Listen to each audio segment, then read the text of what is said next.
Israel faces enemies not only here on its northern border, but around the world. We talked with Pastor Wayne Hilsden at the King of Kings congregation in Jerusalem about a new venture that's bringing ministries from around the world to stand with the Jewish state. Well, Pastor Wayne Hilsden, here we are. You're pastor of King of Kings congregation here in Jerusalem, and you're starting a new venture that's quite exciting. Tell us about it, what its name is, and what's the vision? It's called FIRM, Fellowship of Israel-Related Ministries. So the goal of this is to bring together ministries, leaders in the Christian world that have a heart for the Jewish people and the nation of Israel, and to bring them together to get to know one another, to develop something that will be natural in developing partnerships, cooperation, synergy will happen, and then they're going to discover there are thousands, maybe millions of people around the world who have a passion for God's purposes for this nation of Israel. Right. Do you think this is the time for this? It's a special time to be bringing this together and sort of linking all these ministries around the world? Anti-Semitism is on the rise.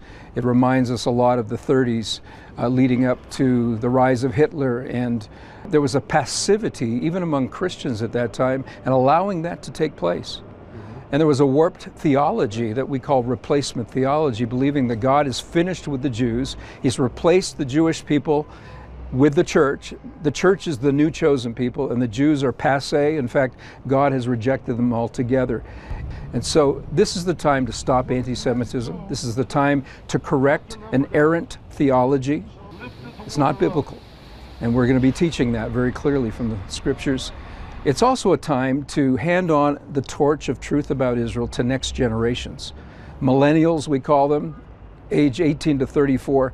Many of them really have no understanding about God's purposes for Israel.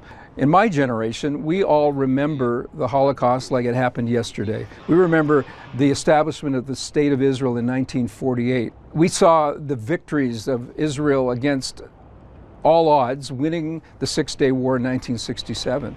This generation, these younger people, never witnessed that firsthand. They weren't alive when those events took place. We need to wake up a younger generation to what the Bible says and what's really going on in spiritual places, high places, principalities and powers, demonic forces that have always raged against the people of God. And it's a young venture, it's just a few weeks or a few months old. What kind of response have you had? It's been remarkable. First of all, I began to invite key leaders around the world to join the board. I was looking for 10 people, so I invited 20. Well, we ended up with just about 20 because everybody saw the importance of this and said, we want to be on board with this. And then we partnered with Resurrection Fellowship of Loveland, Colorado to have a conference called the Israel Summit Stand Firm. It's really taken from the passage in Daniel chapter 11 where it says, they who know their God will stand firm and take action. So we're saying no more passivity. Christians, arise. Take your stand on the biblical stance that God has for his people Israel. Agree with God and stand for his purposes. Thank you, Wayne. Appreciate it. Thank you.